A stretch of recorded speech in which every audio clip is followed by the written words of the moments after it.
Imagine you have noticed that someone on your team is not meeting the standard. Maybe their handovers are incomplete. Maybe their tone with customers is affecting the team. Or maybe they keep missing small but important details.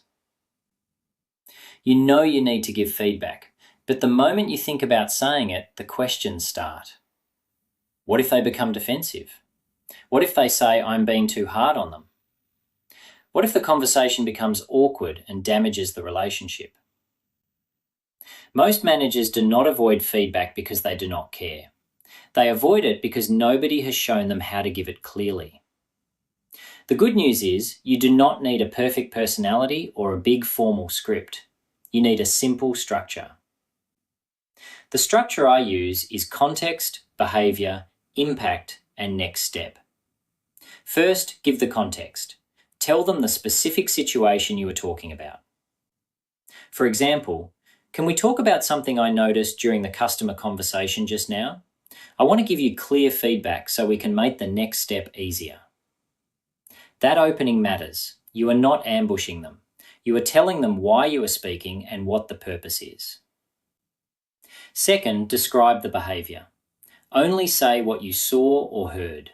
Do not label the person. Instead of saying, you were rude, say, I noticed you spoke over the customer twice before they finished explaining the issue. That is much harder to argue with. It is a fact, not an attack on their personality. Third, explain the impact. You might say, the impact is that the customer may feel unheard, and it makes it harder for us to understand the full issue. Now the feedback has a reason. You are not correcting someone just to prove a point.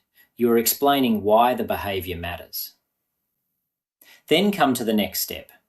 Next time, I need you to let the customer finish first. Then summarise what you have understood before you respond. What would help you do that consistently?